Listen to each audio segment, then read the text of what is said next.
Welcome to The Rebel, the podcast for creative rebels and entrepreneurs. I'm your host, Michael Dargy. On this episode, I've invited Jake Hare onto the show all the way from Los Angeles, where he's still basking in the glow of an Emmy Award win for his work directing Rick and Morty. But even more interesting are his personal projects, his life lessons, and the epic advice on managing failure and finding your voice as an artist. Welcome to The Rebel. Here with Jacob Hare. And Jacob, what can I call you? Either's fine. I use Jacob as a 2-syllable word on Starbucks cups because sometimes when you're giving an order, they can't hear the single syllable. Jake, did you say jerk? A lot of people think saying your name's Jerk. Thanks for having me on, man. Yeah, thanks for being here. So just to give you guys a little bit of context. So Jacob is here from LA. And I'm up here in Calgary, so we're super socially distanced. Jacob, can you give me, like, in a nutshell, sort of who you are and what you're doing right now? Yeah, currently I am a Los Angeles-based animation director. I'm working on the show Rick and Morty. Yeah. I've worked there since season 4. I started on Rick and Morty, and currently working there. I've lived in LA, I think, since 2001. So what is that, 20 years? Oh my God. I think now. Oh my God. It is 20 years. It's like 2 decades in LA, dude. Oh, that means I've lived here longer than anywhere else in my life. I did not know that until just now. I just learned that. Where did you come from? Let's back up a sec. I grew up in Harrisburg, Pennsylvania. We had a really weirdly good and well-funded arts department at my public high school. So wow. I got to do college level work there. Yeah, I don't know how that happened. I don't think it's like that there anymore, but you never know. You don't know. Yeah. So just pretty milquetoast suburbanite dude. And then I went to Savannah College of Art and Design in Georgia to study sequential art, which is like comic books. We did sequential art. So it was like storyboarding, animation, stuff like that. Yeah. But I was really into creature effects and special effects, and I didn't know what that world was like. I just knew I wanted to, like, draw monsters. And I met, I randomly was in LA visiting my brother at one point. He was living out here, and I went to a Fangoria convention, and I met this makeup effects guy named Vincent Guastini, who is an East Coast guy. And he had just moved to the West Coast, and he was starting a studio, and I drew some creatures for him while I was still in college and got college credit for some of my first gigs, and that's awesome. And he was like, I want to put you on salary. At the time, it looked like he was going to get a television show. And if his creature shop was doing a series, he would be able to have staff salary positions available. And so I borrowed some money from my folks and took what little college money I had left over. And I did move to LA at a time where it was a lot easier to do that in 2001. And then, the creature effects gig didn't really, I worked off and on with him freelance, but I had to scramble once I got out here and start doing stuff. So, with creature effects, so I want to sort of dive into a couple different areas. So, first of all, I'm going to put this out there. So you recently won an Emmy with Rick and Morty. Yes. Right. Which is kick-ass. But also, and maybe I think more importantly, you are building a werewolf animatronic in your living room. Yes. Yes. So you unpack that as you will.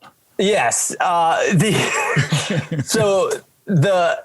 I got out here, I was storyboarding on low budget horror movies, but to live, my friend from college got me a job as a digital film restoration artist, and that was paying the bills for a while. So I was just digitally restoring, working at this company called Lowry Digital, and like archival stuff, kind of. It's like we would clean the frames with almost like a Photoshop cloning stamp, we worked on really cool stuff, like the Disney catalog and first DVDs of Star Wars when those came out. Yeah, it was cool. It's like playing asteroids, kind of. You're just stepping through frames of the film, and when little dots pop up, you zap them, and it was weird. It was a good job. A lot of my friends are still working in that industry, but that paid the bills while I did other stuff. I started to notice like, you know, I'm storyboarding on these movies and stuff, and I'm seeing a lot of people get movies made. At the time there was a DVD market. It was a very different time in film. And I was like, well, if these fucking idiots can do it, I could fucking do it too. You know, like I have my own ideas. There's stuff I want to do, you know? And so I think moving out here, the goal was just to work and survive and be an artist. Sure. But it's amazing how if you're competitive and you get into a competitive environment like this, you start to go, you know what, I think I could do that. Or, if, you know, I think you start to really bump against people once you're in a LA, especially, you know, art school was kind of competitive and stuff, but nothing like LA is. So what's the LA experience for you? Like, so you've been here 20 years, 20 years. Like, what does that mean? So you came out here with an idea, and how did that change over time? Cause I'm curious. You know, you stick and move. You gotta, at one point I was like filling out applications to work in Rite Aids. At another point I was at some guy's house in the hills, and he was describing this nun massacring a man that he wanted me to draw. I mean, it's fucking crazy. You know, like you meet really, this town is full of amoral people and insane people, but also very brilliant people, but also consummate professionals, but also insane, brilliant, consummate professionals. I see what you're saying. It's so much more, it's so much crazier. Like I met a lot of people doing things that I felt weird about, you know, like just saying things that I felt weird about, like coming from a small town and then not really branching out a lot in college. It was a big leap. But you know, the one thing is that if you're good at your work, I feel like you can start to get the snowball effect rolling, you know? Yeah. But the most important work that I ever got, the stuff that kept me alive out here, was that digital film restoration job, which a roommate of mine from college helped me get. And then getting into animation after that, which another friend of mine from college, my friend's college, got me into. So, so it is all about who you know. And weirdly, like for me, the college experience was a great place to hone your skills, but it was really important because I met people who ended up really, and most people that I know get their first gigs from people they know, recommend them and advocate for them. But I didn't know I could have been cold calling animation studios from the moment I got out here and saying, I want to take a test. When you apply for an animation job, they give you a test. And you storyboard. If it's a storyboard test, you storyboard a couple scenes. If it's a background design test, you design a few designs and you usually are timed on it. They give it to you on a Friday. You got to turn it around in a couple of days so that they know you can perform under pressure. And, so luckily a roommate of mine got me a test on King of the Hill, and that was the first animation gig that I got. I'm still doing the movie gig. I'm still trying, and I'm pitching movies, and I'm creating pitch art, and I'm doing creature designs and all this shit. And after about like 7 years of trying to get this one movie made, I was like, fuck this. I'm just doing it myself. I want to make art. I'm tired of people telling me, no, you can't make art. So I'll just do it. And I have done several projects. The werewolf movie is not the only one, but I started making a short film with these animatronic werewolves. And I was like, this will take like a year and a half, but it'll be worth it. Yeah. And it's been 8.5 years of off and on working on it on the side of my day hustle in animation. Who has a werewolf side hustle? I don't think I'm the only one out here, man. Really? I could go to a Fangoria convention tomorrow and meet 2 other guys who are like, yeah, man, same deal. You know, I got what are you using? Cat gut. What about you? I'm very lucky that my wife, who I met, grew up in a house where her father always made crazy Halloween decorations and shit. Yes. So lucky for me, meeting my wife, that wasn't a deal breaker. You know, there was a few years where I was out there in the LA dating scene, and you know, you're coming home and you're like, oh, now listen, I got to tell you something. When you walk in my apartment is not a living space. It's a studio. So I woke up once in your apartment beside a werewolf animatronic with the craziest fingers. It was the fingers, I think, that really got me. The hands, the attention to detail. Most animatronics too are professionally made with mechanical servos and all these things I can't afford. And you would normally want to puppet something like that from below, put it on a stage and be below it so that you can articulate it. Yeah. I couldn't do that in my apartment. So it's a pulley system where the cables run through the puppet into the bed frame, out like the back, into these giant control panels that have to be weighted down with landscaping rocks. And there were moments where like I was trying to make it and I was staggering around and the cables to those pulleys are sharp. And there were moments where I was like tangled up in them like King Kong fighting the airplanes, like, ah! And for the longest time, the puppet didn't have any skin on it. So it just looked like a horrifying robot, you know? And my upstairs neighbor at one point was like, can I see what you're making down there? Because here's the drills. Just to make sure I don't have to call anybody. He was like, I thought you were running on a treadmill, but you were like building this thing. And oh my God. And he came down to look at it. And I remember I accidentally stood between him and the door. And I saw on his face, he didn't like that. He's in this crazy person's apartment. I'm like, yeah, man. So like the cables are going to move this way. And the arms are going to lift up. And he was like blocked from an exit, you know. But yeah, it's, you know, I'm going to finish it or I'm going to die. Yeah. There was about 2 years ago at Halloween, you know, right now where I'm living, we live right near one of the hills and the hill caught on fire. And, oh God. Yeah. And it was one of these things where like I walked out at the power went out at 3 a.m. Thankfully I was awake drinking at 3 a.m. Power goes out and I just hear sirens. I go outside.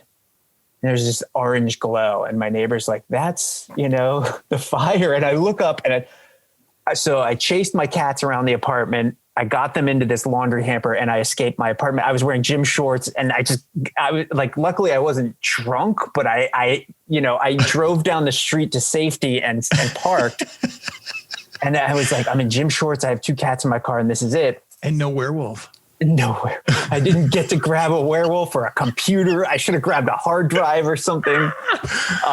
You need an emergency plan, man. Well, see, that's where you get into the psychology of it, where you're like, now, did I want it to burn? Is there part of me that was like, oh, I hope it just goes ablaze so that I can be like, well, I tried, you know? So let's dive into that a little bit further, but in a different way. So somewhat anecdotally, famously, you have some sort of connection yes. with Sharknado. Yeah. Talk to me about that, because that is one of the things that my girlfriend fears most. Yeah. It's a great cautionary tale about how not to be an idiot like me, because it's my fault. It's also, you know, it's an interesting, you know, it started like, if you Google it, Anthony Ferrante, the director of Sharknado, who's a friend of mine, still credits me with coming up with the idea, which is great. Nice. I went to a meeting with Anthony and you get these like a producer's going to make some sci-fi movies, right? His production house makes Sci-Fi Channel movies or whatever. He reached out to like 20 directors that he knew, Anthony being one of them, and said, just give me like 10 ideas about disaster movies or something. I'm going to put them in a pile, send them over to Sci-Fi. If they pick your movie, I'll produce it and you'll get to make it, you know? And Anthony was trying to get more directing work. He was writing at the time. He had directed a couple of movies, but we had a spec script that we had been trying to get made for 7 years that drove me insane and drove me to building mechanical robots in my living room. So I met with Anthony and I'm like, you know, Sharknado, you know, we're riffing on things like Birdemic or Sharktopus, you know, as you do. Like, what's the next funny? Sharknado was like lightning in a bottle. You know, the way that took off publicly for about 2 years in my personal life, it was doing that with everyone that we told the idea to. Like when you told the idea to people were like, that title's perfect, and they wouldn't shut up about it. You know what I mean? Like it was viral before it was viral, you know? Yeah.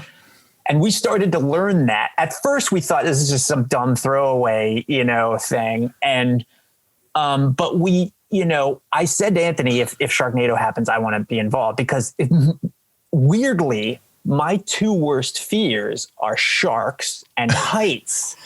So as stupid as Sharknado is, it's sharks up high. It's a deeply personal. Oh, sure. It comes from a very personal place for me. Yeah. Yes. So so it was bouncing around, like, and we kept saying we got to do something with this. My friend Bob and I were going to turn it into like a straight up comedy kind of thing, which might have been a disaster if we had succeeded in that, you know? And at the time Anthony was like, well, I was, you know, like trying to use our sci-fi things and these other scripts as like to get him going. And like, he used it as a joke in another movie that he wrote or something that ended up. Yeah. So like there was a Sci-Fi Channel movie called Leprechaun's Revenge where there's like a reporter who reports on Sci-Fi Channel-esque, you know, phenomenon, and he talks about a Sharknado in it. And I think that, I don't know what happened when we pitched it to this guy and where it went or who heard about it, but I feel like that's when the Sci-Fi Channel execs got it on their radar. Like they heard it in their own movie and they were like, oh shit, we should, you know. So years later, really weird coincidence, I guess Anthony was like meeting with the Asylum at that company that made Sharknado. And they were like, check out our slate. And Sharknado was on the slate. And he's like, well, wait a minute, this is my thing. And they were like, well, we were making a movie called Sharkstorm, but then Sci-Fi said they want this title. Anyway, Anthony got hired to direct it. I think partially because they realized, hey, wait a minute, this is Anthony's thing. Yeah. And if you look at it from that perspective, that was our goal, was to get Anthony more directing work, and it worked. That's awesome. But, you know, okay. So let me ask this, and you can be like, no, Dargy, don't go there. Yeah. Do you feel that you missed out, or do you feel happy that you escaped that? Excellent thought, because truthfully, in hindsight, I'm glad, you know, Anthony got the directing gig and came to me and said, now I have their script. I have their take on what Sharknado is. Yeah. Let's try and push it to be ours. So I actually worked with him loosely on the first one. I sketched some sketches and I pitched some ideas. When it looked like it wasn't going that way, he said, you know, do you want money for the work you've done and credit, you know? And I said, absolutely not. I refused it because I was worried that if I signed a deal memo, I would surrender. I felt like something was rotten in Denmark, you know? Yeah. I hadn't explored it legally, what went on. Part of me was like, hey, there's a paper trail of us saying this and now it's happening. And like, there was some gray area that I needed to go and explore.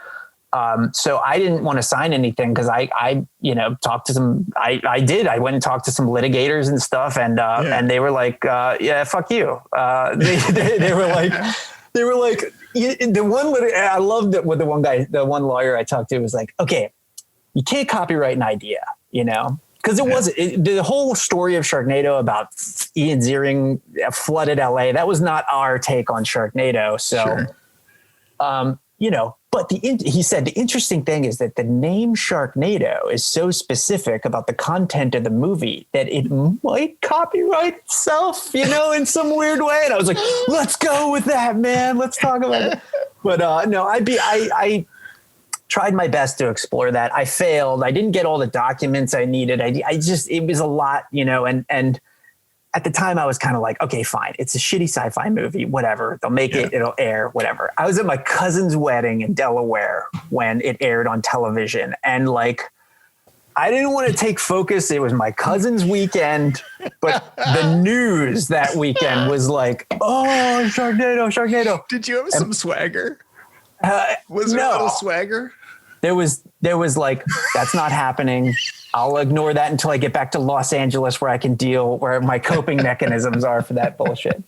And you know, God. so it goes like this. There's a million stories like this. I heard that there were people who sued them over Sharknado saying they invented it, other people. Wow. And it's entirely possible. I mean, when you're playing in that same sandbox and you're riffing on things like Birdemic or Sharktopus, there's a million, sure, you know, of these things.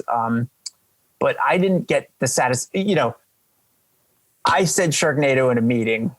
As a result, a series called Sharknado did eventually get made, and someone made $1 million, and it was not me. There was. Have you heard of Sharkasaurus? No, but did it precede or no? It's follow? like after the fact. So a friend of mine up here in Alberta made because we're in the Badlands up here. So he came up with a Sharkasaurus movie. I love it. Short film.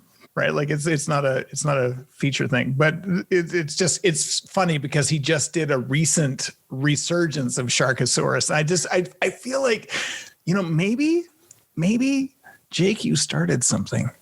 No, it was there long before the sharksploitation, as they say, was there long. The Sharktopus, I mean, was there, you know, and, you know, but I do love that. I love the mashup. I love mashups, and I love all that stuff. And I'm still, you know, I still have ideas sometimes where I'm like, oh, another stupid mashup that we can make for no money and be devastated. Okay, let me put a cap on this for a second, because like I literally could talk to you for 24 hours and record it all, and some people would listen after like hour 12. Why you? How did you become who you are today? Like, let's dial back to Pennsylvania. And, you know, you talked about your high school that had like a arts department that supported you.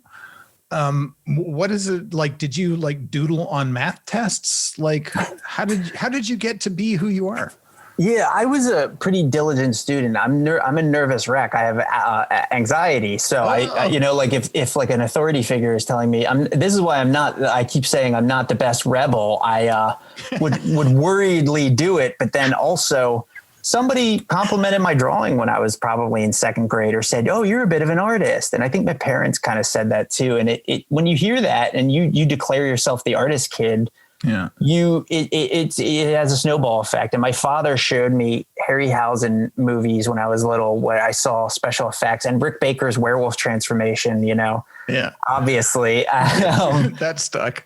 And that type of stuff. I don't know what it was with horror movies. I think I was traumatized by Child's Play when I was little, but I was equally fascinated with how some people made these nightmares, you know, and, so I was obsessed with horror, and it was Ninja Turtle comics that I started copying. Like Ben Laird, Peter Laird, Ben Laird. I became obsessed, and you know, there's a through line with that. I love nonsense. Like Teenage Mutant Ninja Turtles is a joke that became a thing. Sharknado is a joke that became a thing. You know, like I kind of love absurdist stuff like that. And I'm envious of the people who get to do that stuff and make a living at it, you know, like being absurd and silly, you know, and thankfully cartoons satisfy some of that. But yeah, I just was a horror kid, and I thought I was going to work in the comic book industry. That's why I studied comic books. But luckily storyboarding was this other path that opened up in college. Wow. Yeah. And I mean, so let's talk about storyboarding for a second, because holy shit, are you talented and fast as fuck. Thank you. Like the ability for you to be able to translate somebody's vision into frames really quickly is outstanding. How do you do that? Because I mean, you did this for Disney. Yeah. You know, and I eventually want to get to how you directed Rick and Morty for an Emmy, because that's a whole nother animal. Yeah, it's the you know, weirdly, it's the same job in animation. I relate it to no matter what show you go to. It's kind of like switching basketball teams. You just got to learn their playbook. It's the same tricks. It's the same software. It's the same kind of magic tricks. It's kind of like, but you know, King of the Hill. People never hold their hands up like this. Family Guy, they always hold their hands up in the air. You know, like, sorry, it's a visual joke, audio thing, but we're getting it. Yeah, like literally what they do on that show, don't do on this show. And, you know, so with I took a storyboarding gig as my senior project where a guy out here who told me that, gave me this whole song and dance about, I got this movie I'm going to make and I got all these actors and producers interested, and he got me all excited. And I drew like a phone book size and some of the drawings were terrible. And I didn't quite know screen direction even after a college education of storyboarding. Right. There's tricks to the trade that just need to be learned on the job.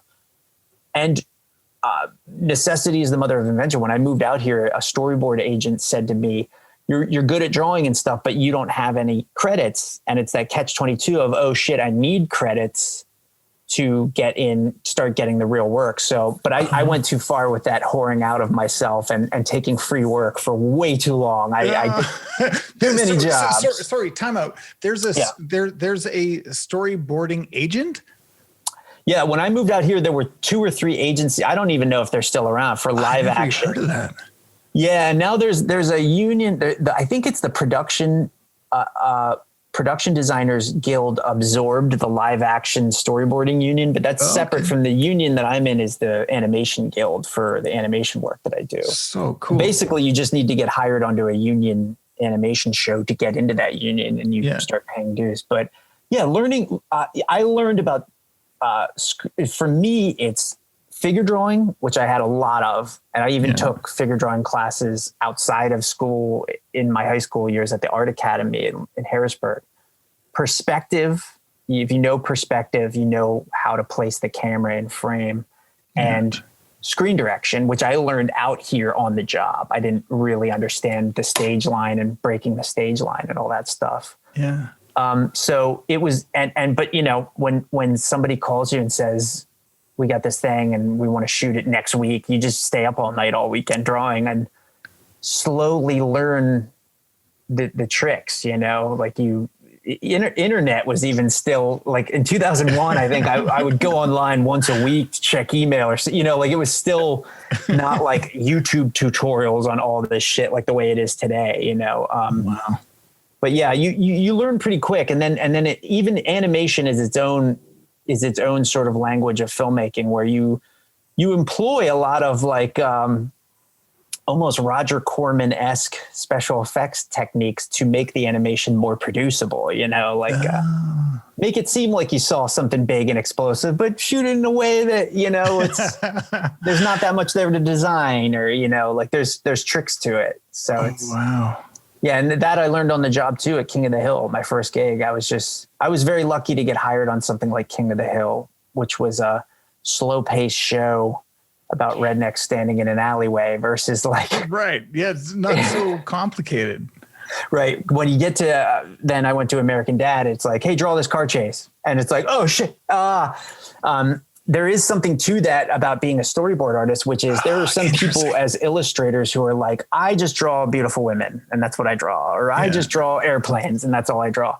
When you're a storyboard artist, the script says there's a army of robots shooting fire out of their mouth and there's a car chase. Draw that. And it's like, oh, I hope you can draw cars pretty well. Oh my God. The beauty of live action storyboarding is that whatever you draw in frame is speculative. It's kind of the idea of the shots, but what they shoot is a different thing.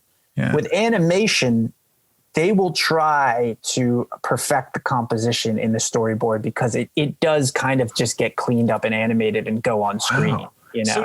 So I guess that's the jump there to direction. Mm-hmm. Right. So what you draw then becomes like how you direct animation. Cause I didn't know, like when I heard that you won that Emmy and I know that's you and the team, but like, how do you direct animation? I don't even know that. Yeah. It's interesting. Like I went from being a storyboard artist to an assistant director on a show where then I'm sort of like the big gun storyboard artist. The director gives me the hardest sequences to draw, and then I go sit in editing with him and we edit the show together. And then you start to get some editing. Now we're at this crazy place where the software that we draw in you can assign little time signatures to it. So every storyboard artist is asked, bring in the audio track, draw your storyboard, and do a little edit. Things keep careening towards one stop shopping. Family Guy is this show that has so many crazy rules about how the show is animated. It's fascinating because it makes it uniform, and that's what makes it funny, this stiffness. But they will tell you, if a character's walking, their legs, every time their legs spread the furthest apart, that should be the distance of their feet should be 1/3 of the overall character's height. And there's all these crazy little, it's wild. And you can't nail that every time when you're under the gun, but I'm convinced that there are some shows like that have so many specified rules of how the show is drawn that they could almost write an algorithm to draw the show at some point, and then a human could come in and just touch it up, but then there's sort of more lawless shows like King of the Hill or Rick and Morty. That's a little, we go into some profiles, we go, the characters might hit awkward poses or stuff that is less uniform than say like a Family Guy. So you learn how to efficiently and optimally tell the story, how to get characters into their position without any fumbling around. Anytime you have a character taking unnecessary steps in a cartoon, you're like, there's a problem here with the blocking. They should get to their position and stay there. If you have characters crossing in front of each other, that's usually a symptom of, something's wrong here. Interesting. Filmmaking 101, right? And then you just sort of find your dot. You connect the dots. I read a script and I go, okay, I know I start with an establishing shot of the house. I know at this point in the show, I want to be a close up of this guy. I know at the end of the scene, I want to be in a wide shot. I just see that, and then, okay, connect those 3 dots, forward and reverse engineer it from the establishing shot. What happens in between? How do you get to that close up? When do you get, and so it's a back and forth pattern that you do. And so at my first directing gig, my friend who I was ADing for became a supervising director where he directs the directors. He's the top artist on the show. And he hired me to direct on a show called Border Town on Fox. So that was and Border Town was kind of a Family Guy clone. So I knew the tricks, and it was a good show to be on where the creative decisions were easy to make, because that was my first time now where I'm guiding a crew of 3 storyboard artists, Amazing. Do you get to, is there any influence that you have on the writing process, or is that already done? Typically, no. And there's varying degrees of that on different shows. There's some shows where the script is the law, and you artists are our hired wrists. You draw what we say. You have a personality whatsoever. And then there's shows like the one I'm working on now, Rick and Morty, where there'll be a line in the script that says, board artists go crazy, and it's very animation friendly. Oh, that's awesome. Depending on how much time you have and how complicated the show is, that can be a blessing or a curse. Sometimes you're like, oh my God, this is awesome, but I wish I had a month to draw it. I had 2 days.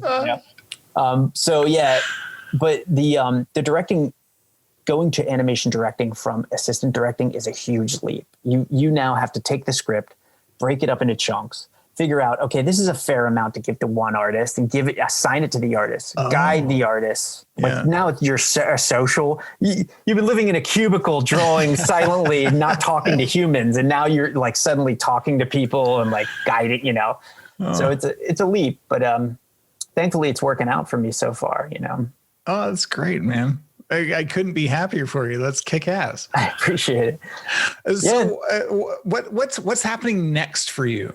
Or is this just your thing? Which is cool. I got all the stuff.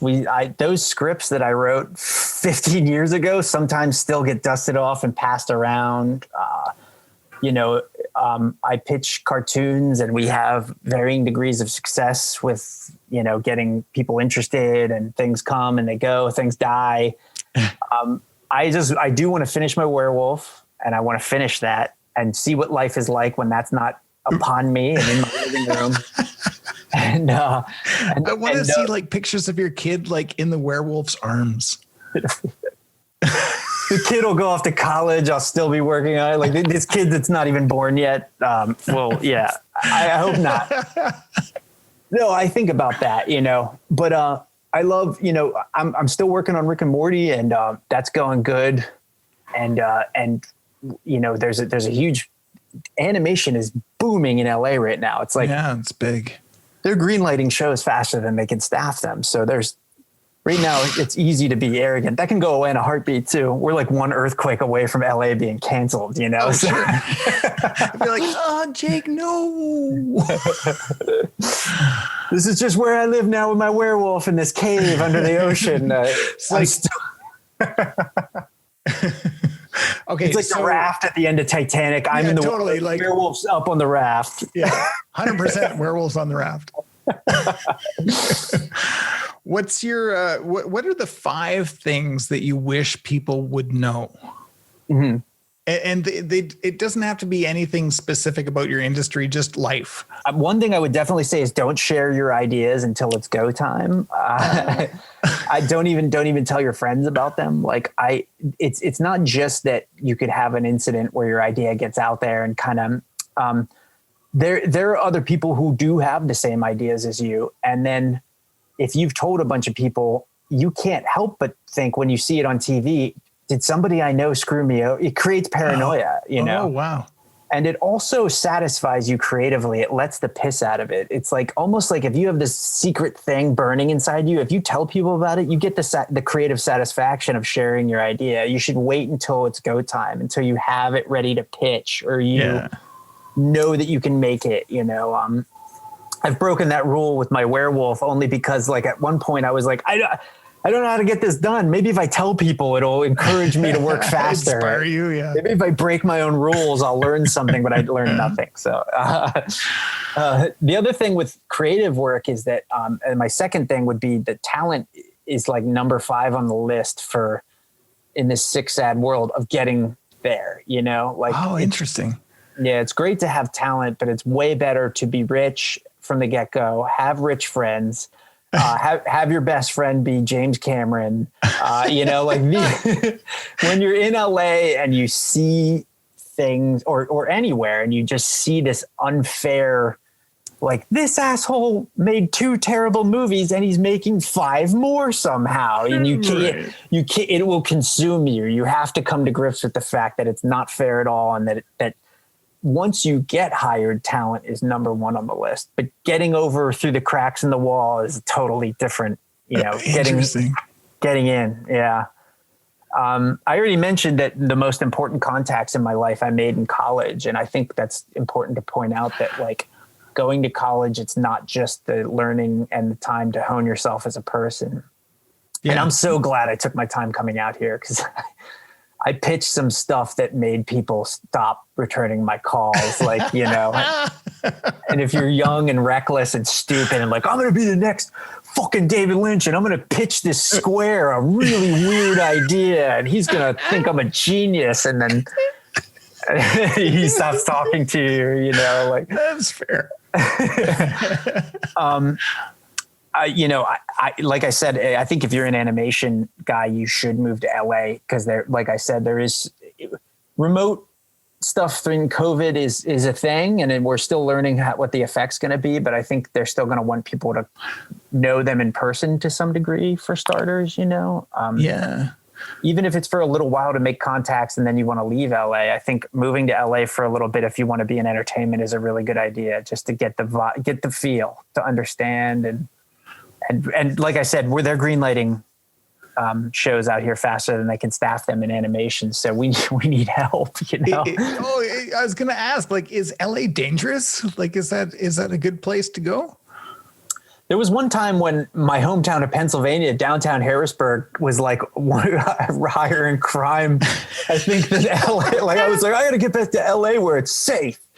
But no, I've other than just random nonsense out being drunk after 3 a.m, I think, I go for night jogs. I don't know what it's like to be a woman in LA. Totally different story. But for me, it's been pretty chill.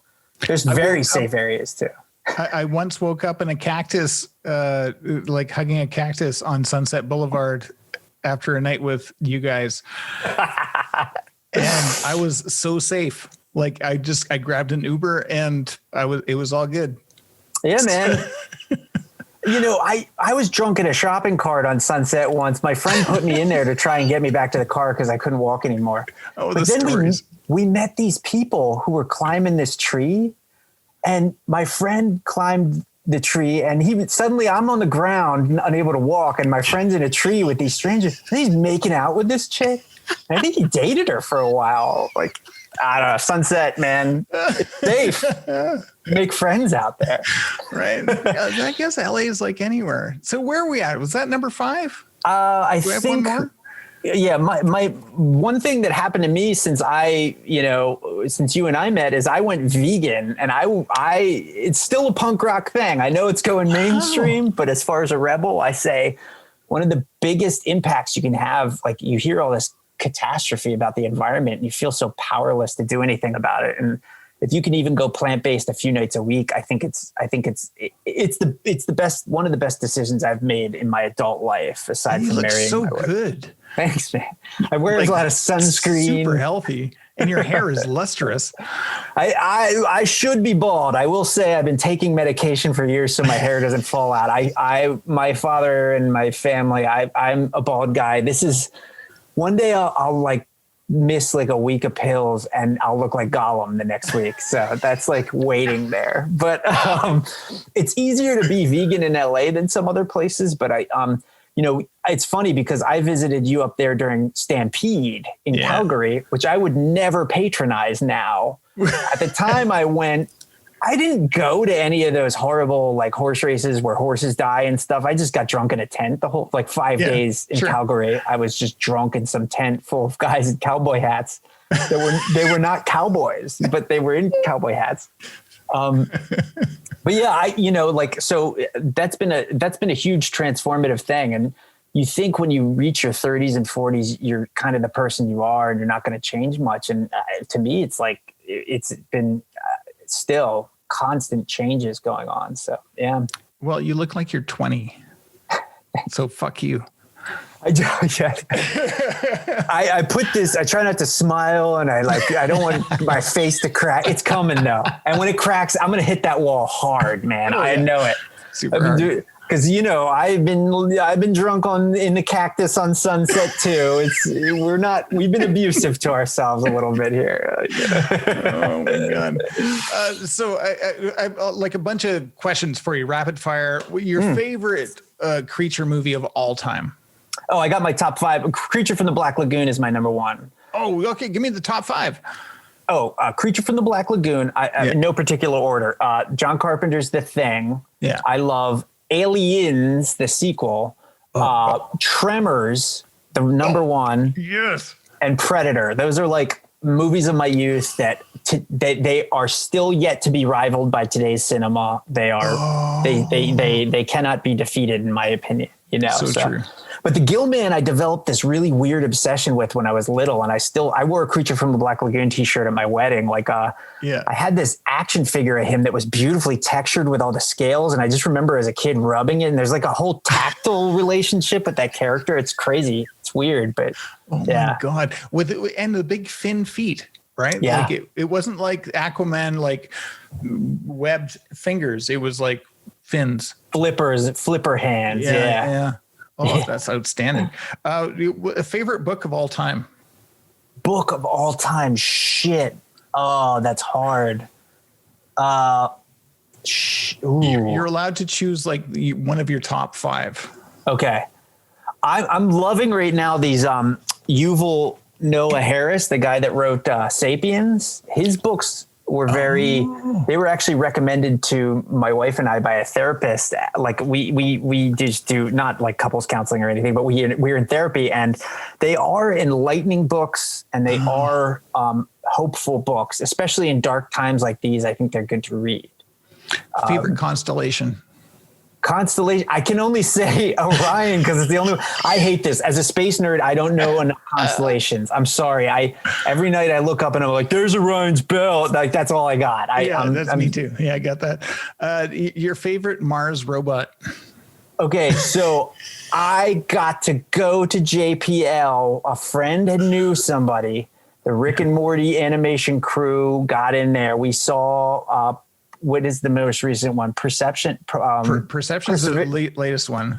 Perseverance. Oh, yeah. That's what it is. We saw them making it, and it was like this out of body fucking crazy experience. Yeah, like that's my favorite one. Mars? It's on. The thing is on Mars. Like, it was so cool, and the people were very nice there. I don't know how tours work at that place. I don't know if that was like a behind the scenes thing or if they do open tours. But fuck, man, I love Mars rovers. So. God damn. What's your favorite one? A Sojourner, I think. Oh yeah. Yeah, just because it's the first one I really remember, like being there and being like, "Holy fuck!" Like, yeah, we have a robot on Mars. That's weird. I don't know enough about Sojourner. I gotta research what all went on that one. Yeah. Okay. Favorite color? Purple. Really? Yeah. Like Prince purple, or just like. Talk to me about purple. Donatello purple. For if you're a Ninja Turtle fan, you were defined by what Ninja Turtle you liked. So Donatello. So like all about the staff, hey? I had a bow staff as a child. I think purple, I think you chose your favorite Ninja Turtle based on your color preference, right? Or was it like, did you develop it out of it? I don't know. It's hard to say. I liked Michelangelo because with the nunchucks, but orange is not my favorite color. How dare you? I know. Michelangelo's listening. The shit you imprint on. I used to, I read Gru the Wanderer. Oh yeah.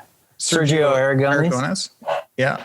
And, oh my God, this just came out recently.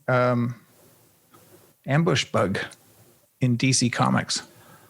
I've heard of it. I haven't read it. Oh, so good.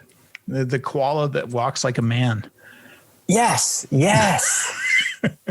That's some old school shit. I gotta check that out. Yeah. I'm falling way off with graphic novels and comics. That's some old shit. Like, you're young. You're still young. You still have your life ahead of you. There's a golem underneath this veneer, man. I'm telling you, I'm old. I'm tired. Okay. So one of my favorite parts of this show is there are people that are listening to this that are trying to figure out how to get to their next step. And I call them rebels in waiting because they just can't figure it out. Or they're about to, and they're afraid to.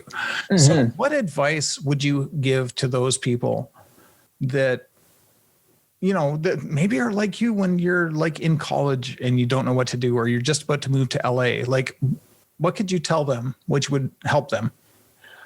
I think you should have fun with your failures. I have a giant envelope full of rejection letters that I got. I started writing resumes when I was second year in college. Like, I wanted to get set up and start working immediately after. I've always been driven to like do it and make it happen. And I'm privileged. And I had help. My parents did help me a bit. So I can't, like, it's hard for me to give advice to everybody. However, I know people that made it out here in LA on their own, fucking just making it happen. And it's hard. But you have to take delight in the rejection. You have to laugh at the ways you get rejected. It's so kind of beautiful. Can I tell a quick anecdote about that? Yes. About pitching a movie? Oh my God. Do it. Okay. We got a meeting on a comic book property. I think the movie got made. It was called Bad Kids Go to Hell. It was a movie about it's the Breakfast Club in a haunted library or something. It was a comic book movie. And it's, and so we go in with our passionate, and this is me and Anthony, the Sharknado guy. Yeah. We're going to do all these things. We came up with all these images. I drew all these pictures. We're like, yeah. And the guy's like, this is awesome. This is awesome. This is awesome.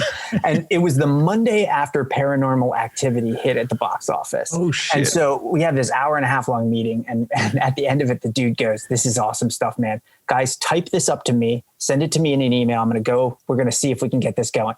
And the guy goes, Now, one last question. Can it be exactly like Paranormal Activity?